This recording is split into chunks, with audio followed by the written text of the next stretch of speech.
너무나 많은 분들이 저에게 이렇게 질문을 해오는 것 중에 이 배우자가 바람을 피는 걸 알게 됐을 때, 자, 여러분들 이 말은 사실 이렇게 제가 상담을 하는 사람이고 평생 상담을 해왔지만 이렇게 쉽게 말하지만 그 배우자가 바람 피는 거를 알게 된 그 피해자라고 해야 되나요? 상대 배우자는 이렇게 쉽게 우리가 말할 수 있는 문제가 아니에요. 이게 너무나 마음이 아픈 거기 때문에 이제 제가 상담을 하다 보면은 이 상담하는 분들이 제 사무실에 와서 뭐라 그래요? 칼이 한 막 이렇게 2, 3인치 넓이 이렇게 긴 칼이 가슴에 막 탁 박혀가지고 빠져나오질 않는데요. 그리고 어떤 분은 이 칼이 앞에도 있지만 이게 뒤에서도 막 이렇게 박히고 그렇게 막 아파요. 여러분들 이렇게 바늘 하나만 찔려도 너무너무 아프잖아요. 그죠? 근데 이게 칼이 여기에 딱 박혔다고 생각을 해봐. 이게 얼마나 아픈지. 그러니까 막 사람이 여기를 붙잡고 울고 이렇게 힘든 아픔을 당하는 건데, 이런 말을 제가 이렇게 쉽게 하는 것 같지만 그래도 여러분들이 알아야 되기 때문에 일단 배우자가 그게 남편이든 아내든 바람 폈다 하는 걸 알게 되면은 여러분은 비정상적인 사람이 된다 하는 걸 딱 인식을 하셔야 돼. 나는 지금 정상이 아니야. 나는 미쳤고 아파서 팔팔 뛰고 저 사람을 죽이고 싶고 또 그 상대자도 죽이고 싶고, 그러니까 내가 정상적인 사람이 아닌 상태로 들어간다 하는 걸 일단은 깨달아야 돼. 왜냐하면 여러분들의 그 심리적인 충동과 그 아픔 때문에 나오는 반사작용과 그 배신감, 막 화, 내가 죽을 것 같은 이런 느낌, 모든 것들이 여러분들을 휩싸기 때문에 여러분들이 이때는 정말로 이 충동적으로 하고 싶은 거를 참아야 되는 타임이에요. 그래서 여러분들이 정말 이때만은 정말로 여러분들이 전문가의 도움을 받아야 돼. 왜냐면 아무한테나 붙잡고 말을 하면 여러분과 여러분의 배우자가 잘 살게 되면 그 말한 사람은 끝까지 잘 봐주지 않아요. 봐주기 힘들어. 그러니까 여러분들이 누구한테 말을 해야 되는지도 잘 생각을 해야 되고, 될 수 있으면 특별히 이혼하기 전까지는 부모님한테 말하면 안 되고, 형제들한테 말하면 안 되고, 여러분들의 친구들한테 말하면 안 돼요. 여러분들의 베스트 프렌드가 있어서 정말 죽을 때까지 비밀을 지켜줄 수 있는 사람이다. 물론 이혼을 하게 되면 비밀 지킬 필요 없지만 같이 살 경우를 생각해서 그렇게 여러분들이 생각을 많이 해야 되는데, 이때 여러분들이 가장 빨리 하고 싶은 게 뭐예요? 아니면 아내, 남편이면 남편을 잡고 그 사람이 바람을 피웠던 그 사람을 만나고 싶은 충동이 500%씩 올라와요. 만나서 물어보고 싶고, 우리 아내랑 뭘 했는지, 우리 남친이랑 뭐를 했는지, 둘이 얼마나 사랑을 했는지 욕도 해주고 싶고, 뭐 한국식으로 하면은 뭐 머리끄덩이도 잡고 싶고, 뭐 별걸 다 하고 싶죠. 그래서 제일 첫 번째 하지 말아야 되는 게 바람 피는 내 배우자의 상대자를 만나지 말라. 절대 만나면 안 돼요, 여러분들. 만나봤자 여러분들에게 도움되는 게 하나도 없어. 왜냐면 그 사람은 그 사람 마음속에 내 남편이면 아니면 내 아내를 가져가기를 원하면 여러분들에게 마음 아프고 포기할 말만 해줘요. 네 남편은 네 아내를 나를 사랑한다. 너를 한 번도 사랑한 적이 없다. 물론 바람이 필 때는 그런 말들 다 하죠. 그게 진실인지 아닌지는 이제 배우자를 통해서만 알게 돼요. 그래서 그 상대방이 말하는 말을 여러분들 믿으면 안 돼요. 그리고 그 상대방을 만나고 싶고 정말 찾아가고 싶은 충동이 막 500% 올라와서 막 머리가 막 터질 것 같아도 절대 그 상대방을 만날 필요 없으면 그 상대방의 문제가 아니에요. 여러분의 배우자가 바람을 피면 여러분의 배우자와 여러분의 문제예요.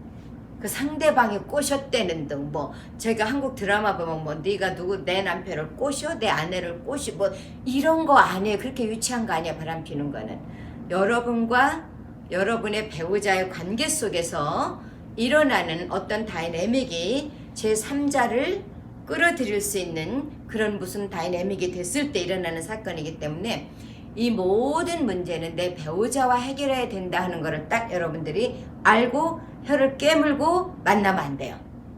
그리고 배우자와 문제를 해결해야 되기 때문에 배우자를 그냥 보면은 소리 지르고 때리고 부시고 싶고 막 이러고 싶죠. 그럴 때는 집을 떠나서 다른 데 좀 가 있다 와요. 왜냐면 여러분들께 성질 부리고 화내고 뭐 물어뜯고 던지고 이러는 거 이 일을 해결하는데 전혀 도움되지 않아요. 오히려 더 반대만 될 수 있어요. 그래서 일단은 배우자의 의도를 알아야 되죠. 배우자가 원하는 게 뭔지, 이혼하기 위해서 그런 건지, 아니면 실수로 그러는 건지, 이런 일이 생기고도 앞으로 계속 살기를 원하는 건지, 그 사람은 정말 한두 번 만났다가 끊으려고 하는 건데 내가한테 들킨 건지, 오랫동안 사귄 건지, 이런 거를 남편한테 물어서 남편이 하는 말을 여러분들이 신뢰를 하도록 노력을 해. 왜냐면 뇌에서는 믿어지지 않아요.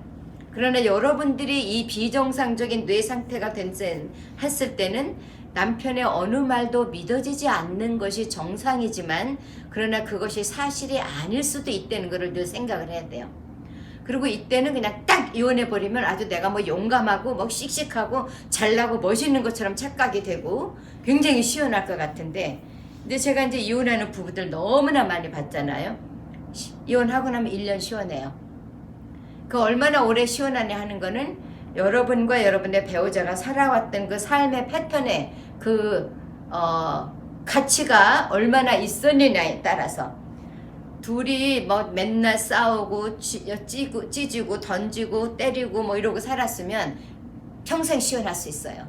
근데 그게 아니고 둘이 그냥 적당히 좋게 재미있을 때도 있고 좀 없을 때도 있으면서 평범한 부부처럼 살아오면 한 1년 시원하고, 한 2년째 되면은 내가 이거 잘한 건가? 한 3년째 되면 이제 외롭기 시작해요. 그래서 여러분들이 지금 딱 이혼하고 싶어도 여러분들의 배우자가 바람핀 걸 알게 됐을 때는 기간을 둬야 돼요. 많은 대화를 해야 되고 많은 걸 물어봐야 되고, 이 사람이 이 외도를 피웠다든지 어디 나가서 누구를 만나고 한 게 이게 한두 번으로 끝날 거였는지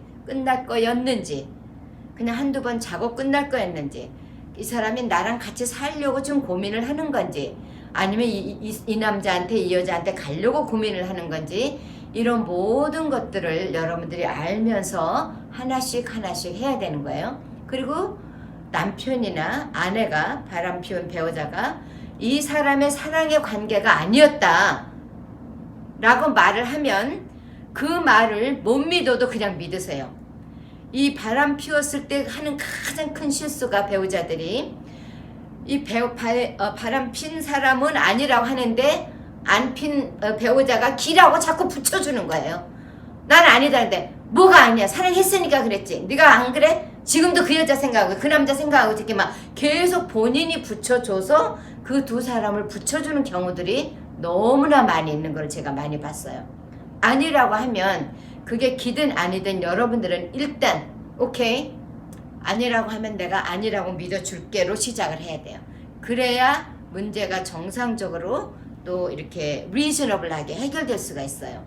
그래서 배우자에게 물어봐야 돼요. 정말 이게 순간적인 실수였는지, 얼마나 오랫동안 사귄 거였는지 나를 속이지 말고 말해달라.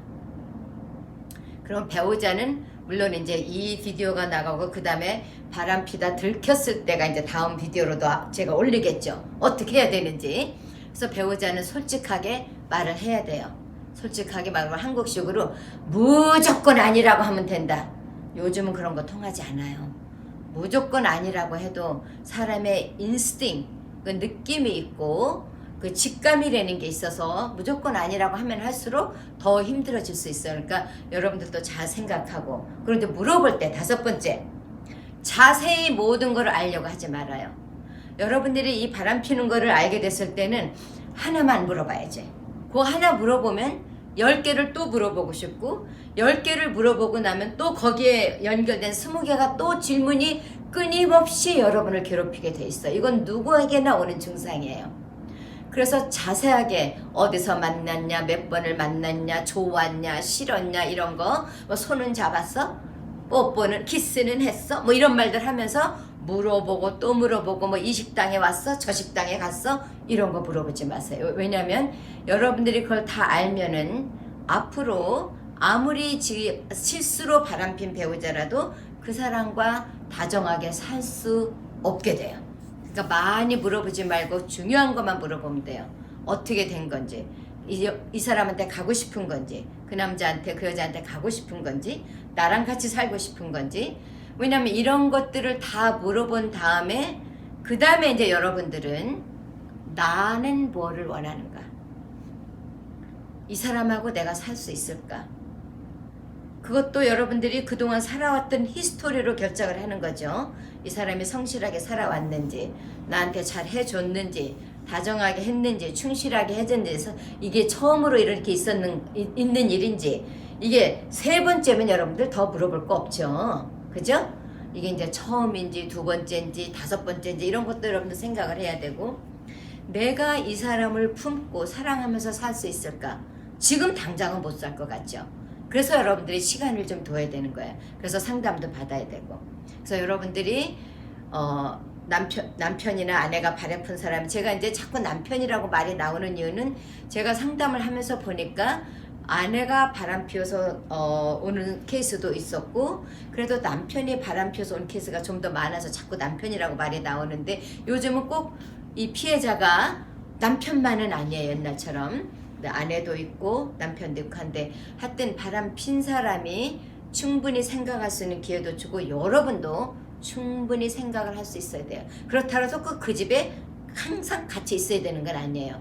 여러분들이 이렇게 보고 있으면 막 때리고 싶고 소리 지르고 싶고 욕하고 싶고 막 물어보고 싶고 하면은 여러분들이 호텔에 좀 갔든지, 아니면은 뭐 한국에 같으면 사우나도 좀 가서 자고 오든지, 여러분들에게 친구에게 말을 하지 않아도 될 수 있는 관계 같으면 친구 집에 가서 좀 있든지, 이렇게 여러분들이 해서 시간을 좀 벌면서 이렇게 지나가게 돼요. 그래서 만약에 배우자가 같이 살고 싶다, 용서해달라 이렇게 나오면 여러분들이 요구할 수 있는 것들이 있어요. 그럼 전화 나 오픈해, 여기 패스워드 나한테 주고, 또 전화 위치 추적할 수 있게 설치해 놓고, 또 당신 이메일도 나한테 오픈하고, 이런 거 요구해도 돼요.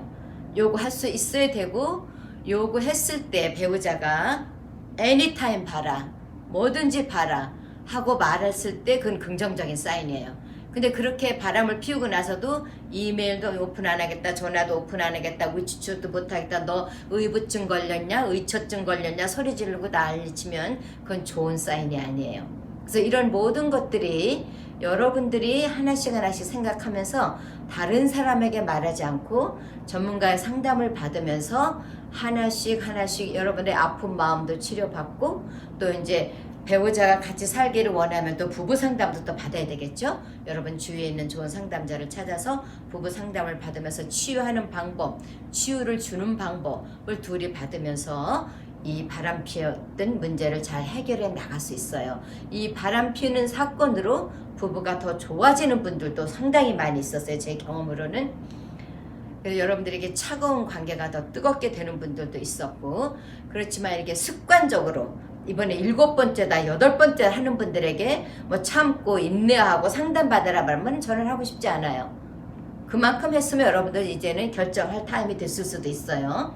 그러니까 여러분들의 상태가 정상적인 상태, 비정상적인 상태로 들어간다는 것을 꼭 이해를 해가지고 여러분 스스로를 절제하고 도움을 받으면서 한 단계씩 해결을 나가야 돼요.